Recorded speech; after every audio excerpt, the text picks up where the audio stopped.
ગુજરાતમાં ભાજપને એક ભૂલ ભારે પડી, 10 બેઠકોનો ફટકો।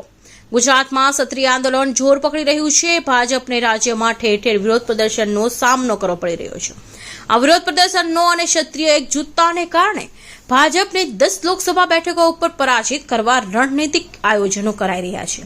જોકે ક્ષત્રિય સંકલન સમિતિ ભાજપને પછાડવા તો ભાજપ સાથે જોડાયેલા રાજપૂત ક્ષત્રિય આગેવાનોને ભાજપને જીતાડવા મેદાને છે।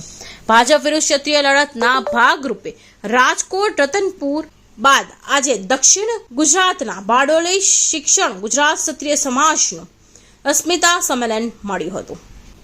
બારડોલી ખાતે યોજાયેલા ક્ષત્રિય મહાસંમેલન ઉપરાંત સુરત, વલસાડ, નવસારી, ભરૂચ, તાપી અને ડાંગ જિલ્લાના અગ્રણીઓ આગેવાનો મોટી સંખ્યામાં કાર્યકરો સામેલ થયા હતા। આ સંમેલનમાં સંકલન સમિતિના કરણસિંહ ચાવડાએ ક્ષત્રિય સમાજનું મહાસંમેલનમાં ઉપસ્થિત હજારો લોકોને સંબોધતા કહ્યું કે આ લડતના કારણે અમારી ઉપર આંદોલનકારીઓ ટેગ લગાવી દેવામાં આવ્યો છે। ક્ષત્રિય અસ્મિતાનું કેન્દ્રીય બિંદુ રાજકોટ છે। આથી મત આપવા જાઓ ત્યારે તમારી દીકરીનો ચહેરો જોઈને જજો। ગુજરાતમાં ભાજપ 10 બેઠકો ગુમાવશે અને રૂપાલા તો 1000% હારશે। રાજકોટ લોકસભાના બેઠક માટે અમે બૂથ કમિટી તેમજ મધ્યસ્થ કાર્યાલય પણ બનાવી દીધું છે।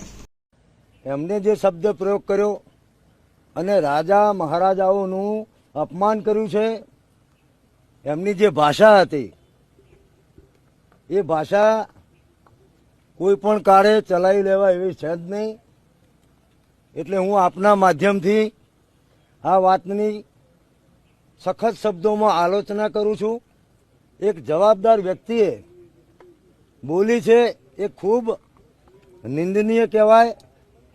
ખૂબ આનાથી ક્ષત્રિય સમાજની લાગણી આહત થઈ છે। એટલે આ બાબતની અમે આગળ અમારી સંકલન કોર કમિટી અને અમારા આગેવાનો સાથે ચર્ચા કરીશું અને આમાં આગળ શું થઈ શકે એ બાબતનું અમે મનોમંથન કરીશું।